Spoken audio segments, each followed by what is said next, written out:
So cool. So writing music, composing music. What else could you think of that you can work on? Your music theory, how you can practice your music theory, how you can implement your music theory into your playing. What do you think? I'm not sure, Matt. What do you think? Yeah, I had a list here. Transcribing. Oh, yeah. So transcribing is the aspect of listening to a piece of music and learning it essentially by ear. Right. And the aspect of transcribing is you writing it out. Now, you could write it out or you could just learn it by ear. I think both are good, and writing it out is good. Yeah. So I don't do much transcribing. That's just in the classical world. We just don't really do that. But I remember when I was taking the jazz class over at ASU that I had to transcribe Autumn Leaves. And I remember the soloist was Chet Baker, so it was Chet Baker's solo. He plays the trumpet, and we had to transcribe his solo. So yeah, actually, transcribing a piece of music, it does help with your music theory as well, or music theory helps you transcribe the music. Yeah, you need both, right? Yeah, because in music theory, before you're able to transcribe a piece of music, you have to understand the relationship of the distance between two notes, which we call it an interval. So you have to understand the interval, and you have to be able to sing the interval. So for example, if I do a major second, it's a second interval. It will go from la la, so that would be a second, and then la la, that would be a major. It would be a perfect fourth. Now, I would say like that, So to that. things like that. Yeah, to that point, because you were trained in like sight singing, right? Yeah. Well, when I was growing up, I learned music in solfege, which is do re mi, and just learning the solfege, it helps me a lot interval wise. And so when I was listening to Chet Baker's solo transcribing Autumn Leaves, it wasn't too difficult for me because I could hear what interval he went on to the next note.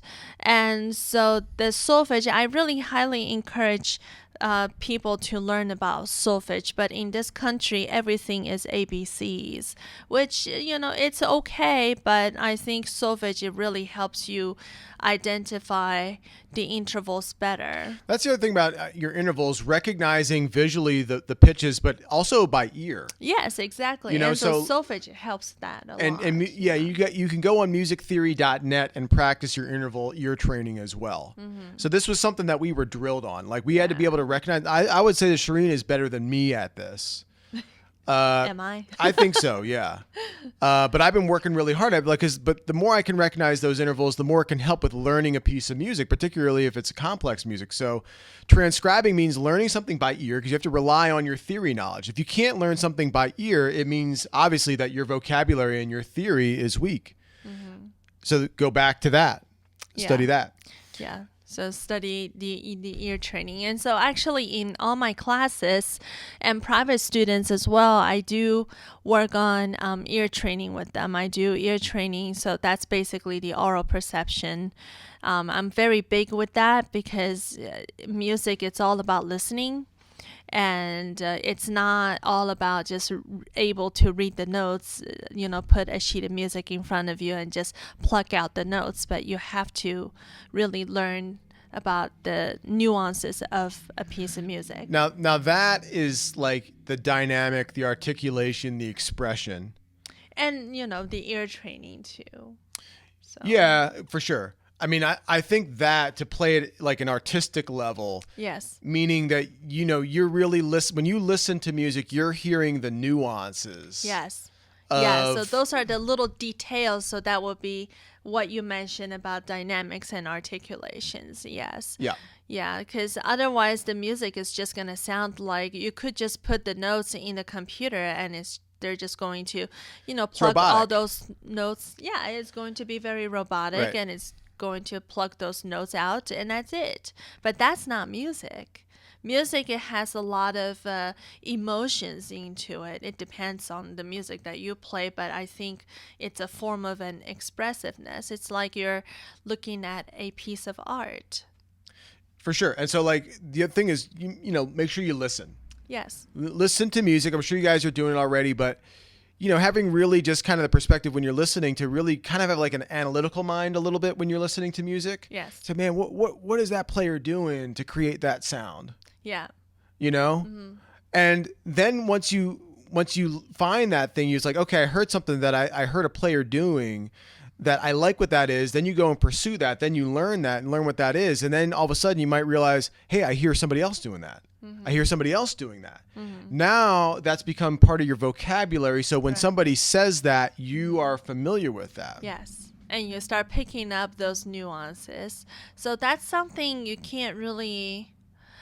cannot learn if you come see me or come see us like once a week, but that's something like you really have to expose yourself to a lot. So for my students who specifically working on classical music, I have them listen to a lot of classical music so that they can pick up those classical music language. And some music, classical music, you need to listen to it multiple times to really understand it. And even popular music, I think like popular music is kind of like really upfront, like boom, here's the chorus, here's the hook. And everybody hears that. Right. But nobody hears this cool little keyboard part that's kind of floating around on the right side. You know what I mean? It's the detail. Yeah. So then you really, when you dig deep, you're like, oh man, that was such a cool little part and how they arrange those things. So, what I used to do for my listening, and what I like to do is when I get into something, I get into it. I listen to it over and over again because I keep digging for those little things in there. I do the same too. So because I like to get invested into it so I can dig, and I still go back to things. I think nowadays where we have everything on, playlists on Spotify, or music is accessible through all these like apps and platforms. Yeah. We get things on playlists and stuff like that. And we're like, oh, here's this tune. And it's just kind of cycled through, and here I go sounding like I'm an old dude, but listening to records and stuff like that. But when you had a record, it's like, man, that record sat in my CD player for months, 2-3 months. And that would be the record. Or I'd have like 3 records in rotation. And, I just keep listening to them and really dive into them and just really learning something new about it each time, something that I didn't really know. And or if I was trying to learn the music off the recording, I'm like, man, I listened to so much, but now that I'm trying to play it, now I'm learning even more, which is really great about it. And to that point, one thing that, helped me actually get started with music before I started to play, and what can help you guys is if you start singing along with your favorite songs, if you're not doing it already, and most of this is popular music. I used to sing along with, tunes. Yeah. I was a huge Billy Joel fan. So I knew all his tunes. And by singing along with it, you don't have to be a great singer, but you're actually helping your rhythm and you're helping your ear and your pitch and your timing. So, and it can be a fun thing to do. Yeah. Actually, growing up, I've always sang a lot, and when I was in elementary school, I was in a choir, and so yeah, I love singing, and I still sing. And the voice is the voice is the ultimate instrument. All instruments are really designed to mimic the voice, and so when you play an instrument with more expression and articulation, you're really trying to mimic the voice, so it doesn't sound robotic. So singing with tunes is definitely a good way to help with those things. It's a simple way. You don't really need to know much about theory or whatnot, but you can definitely improve in those areas of ear training and rhythm and things like that. Yeah, I think if you're able to sing those pitches, it does help a lot with your intervals, just identifying the interval. So the same thing when I was transcribing Chet Baker's solo there, I was singing the pitch, and so I know what the interval is, and I had to write it down. So yeah, we had to write it out. Yeah, we have to write out the notes. So that's transcribed. Yeah. So that might be if you're more of an advanced student. Maybe that's something you want to look at. Right, probably early advanced. late intermediate level. So It's actually a lot of fun to do. it is. I mean, look, I It's a do it lot all of the fun. time. Like when I write out the charts, that's basically what I'm doing. Oh yeah, that's right. So all the music that Matt's teaching in his class, he writes all those charts. So I'm transcribing that all out. I was really amazed. And you know what? The thing is, I kind of like it because I dig in there. I'm like, oh, that's a cool little part. Somebody could play that, or and that's the thing is the collection of everybody.